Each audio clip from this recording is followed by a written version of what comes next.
अंजलि और ACP sir कुसुमगंज में जाते हैं और सूर्यवंशी और प्रताप को पीटने लग जाते हैं। एसीपी सर और अंजलि ये पता लगा लेते हैं कि पद्मा मरी नहीं जिंदा है। इस एपिसोड की फुल स्टोरी जानने के लिए प्लीज आप हमारे चैनल सर्व एक्सप्लेन को सब्सक्राइब कर लें और मुझे हाइप दें। तो चलिए स्टार्टिंग करते हैं। हम देखते हैं गिनी पद्मा को कहती है मेरे हाथ पर मेहंदी लगाओ, फिर मैं शादी में जाऊंगी। पद्मा मेहंदी लगाने लग जाती है, तभी वहाँ पर एक लड़की आती है। वो गिनी को कहती है आपको दामोदर जी ने बुलाया है, वो देखना चाहते हैं कि आपके हाथों पर मेहंदी कैसी रची है। गिनी कहती है वो बहुत प्यार करते हैं ना मुझसे, काश मेरा पति भी मुझसे इतना ही प्यार करता। आगे हम देखते हैं एसीपी सर के पास अंजलि आती है और उनको बताती है कि पद्मा को शूट कर दिया गया है। ये सुनकर एसीपी सर दंग रह जाते हैं। एसीपी सर कहते हैं क्या आपने उनको अपनी आंखों से देखा है? अंजलि कहती है नहीं, लेकिन गोली की आवाज अभी तक कानों में गूंज रही है।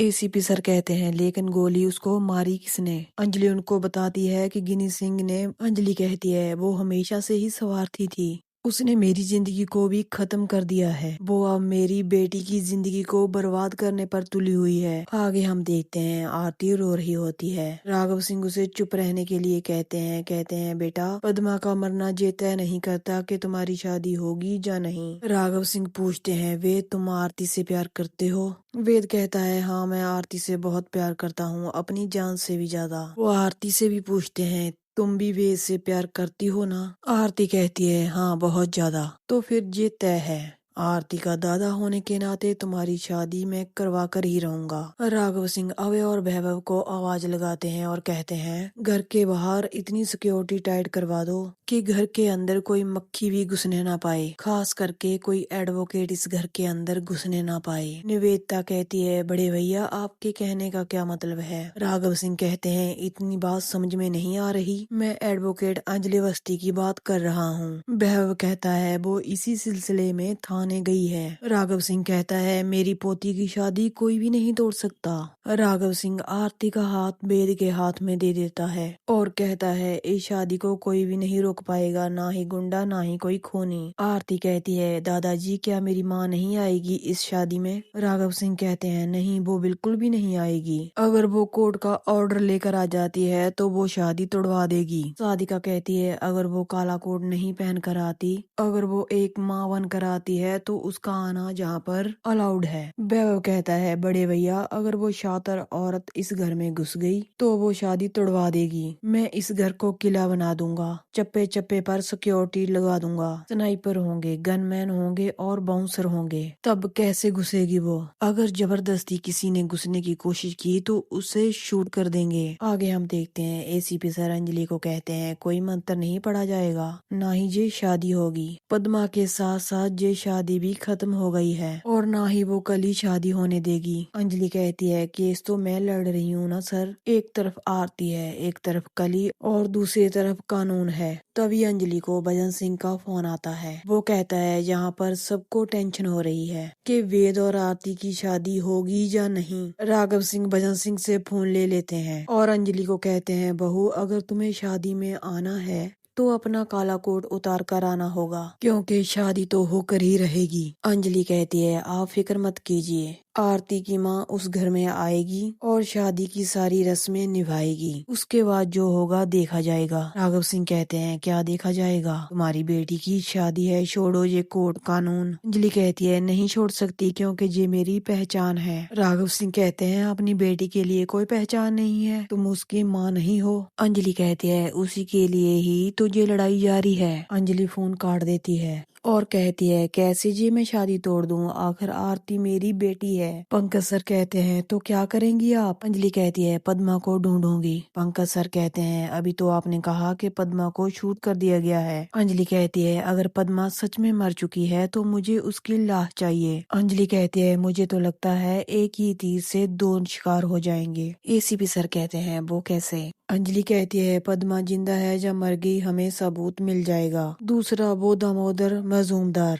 जो इस खून के पीछे है। सबसे बड़ा दिमाग, उसे हम ढूंढ पाएंगे। और बीच की सीढ़ी है उदय राजवंशी, प्रताप राजवंशी और सोनल राजवंशी। आगे हम देखते हैं दामोदर के पास युवराज सिंह पहुंच जाता है। वो कहता है, मैंने आपको कितने फोन किए, आपने उठाया क्यों नहीं? आखिर आपकी जुबान को हो क्या गया है? युवराज सिंह कहता है, ये देखिए, पद्मा के खून की खबर अखबार में छप चुकी है। आखिर कैसे हुआ ये सब? मैंने नहीं किया ये खून। आप अभी भी नहीं बोल रहे हो? आपको सुनाई तो दे रहा है ना? दामोदर जोर जोर से हंसने लग जाता है। दामोदर मुंह पर उंगली रखता है और युवराज सिंह को चुप रहने के लिए कहता है और उसकी कनपटी पर पिस्टल तान लेता है। तभी वहां पर गिनी आ जाती है। वो कहती है, जुबान नहीं चलती उनकी, मगर जुबान से तेज बुलेट चलती है। युवराज सिंह गिनी को देखकर हक्का बक्का रह जाता है और कहता है, आप जहाँ कैसे? गिनी कहती है, मेरा नाम रानी माजूमदार है। वो दामोदर को कहती है, जी उसी घर का दामाद है जिन्होंने मुझे घर से बाहर निकाल दिया था। जी सुखी जीवन जीना चाहता है। गिनी कहती है, सुखी जीवन घर परिवार किसी को नहीं मिलता। मुझे अभी नहीं मिला था, उसी तरह अंजलि को भी अमन नहीं मिला था। इसीलिए युवराज ठाकुर सावधान रहना, श्राप लगा है उस घर को मेरा। आरती को भी वेद नहीं मिलेगा।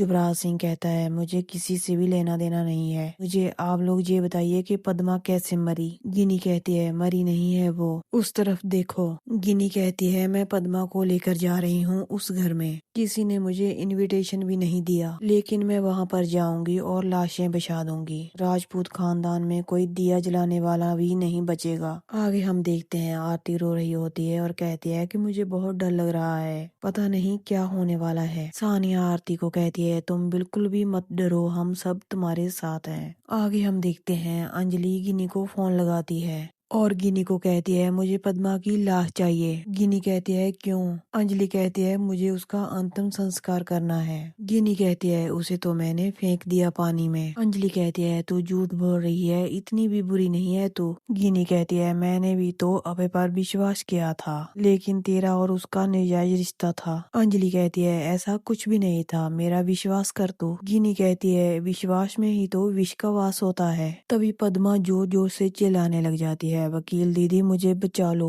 अंजलि उसकी आवाज सुन लेती है। तभी गिनी सामने से फोन काट देती है। अंजलि एसीपी सर को बताती है, पद्मा जिंदा है, मैंने अपने कानों से अभी अभी उसकी आवाज सुनी है। एसीपी सर कहते हैं, तो क्या करना है अभी? अंजलि उन्हें कुसुमगंज चलने के लिए कहती है। एसीपी सर और अंजलि कुसुमगंज पहुंच जाते हैं और वहां जाकर सूर्यवंशी और प्रताप को पीटने लग जाते हैं और उनसे पूछते हैं, बताओ पद्मा को कहाँ छुपा कर रखा है? अंजलि एसीपी सर को कहती है, अगर ये नहीं बोलते तो इन्हें मार दीजिए। एसीपी सर अपना पिस्टल निकालते हैं। तभी सूर्यवंशी हाथ जोड़ने लग जाता है, प्लीज मत मारिए मुझे। अंजलि कहती है, जहाँ पर नहीं मारेंगे आपको बाहर ले जाकर मारेंगे। सूर्यवंशी कहता है, प्लीज ऐसा मत कीजिए। अंजलि कहती है, अपना फोन निकालिए और करिए। सूर्यवंशी वीडियो कॉल लगाने लग जाता है। अंजलि कहती है, तुम वीडियो कॉल क्यों लगा रहे हो? सूर्यवंशी कहता है, जिसको फोन लगा रहा हूँ वो बोल नहीं पाता। सूर्यवंशी वीडियो कॉल लगा लेता है। दामोदर फोन उठाता है और गिन्नी को पकड़ा देता है। सूर्यवंशी गिन्नी से कहता है, पद्मा कहाँ है? गिन्नी कहती है, क्यों? अंजलि सूर्यवंशी को पूछने के लिए कहती है, बोलो अखबार में पढ़ा है कि पद्मा की मौत हो चुकी है। सूर्यवंशी वैसे ही गिन्नी से पूछता है और कहता है, बताओ पद्मा कहाँ है? किसी भी कानून के चक्कर में पड़ना नहीं चाहते।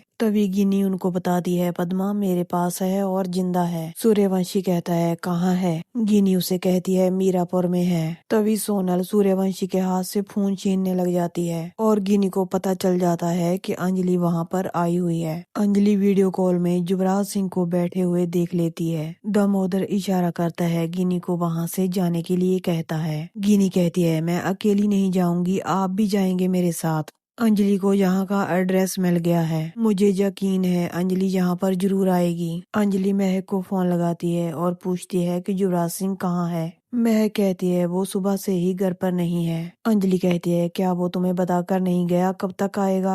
महक कहती है, नहीं, मगर भाभी हुआ क्या? अंजलि कहती है, कुछ नहीं। जी कहकर फोन काट देती है और वहाँ से चले जाती है। मगर चालाक कली उनका पीछा करते हुए वहाँ पर भी पहुँच जाती है और कहती है, वेद और आरती की शादी मैं कभी नहीं होने दूंगी। तो दोस्तों, यहीं पर इस एपिसोड का एंड हो जाता है। कल के न्यू एपिसोड की अपडेट लेकर हाजिर होंगे, तो कल मिलते हैं।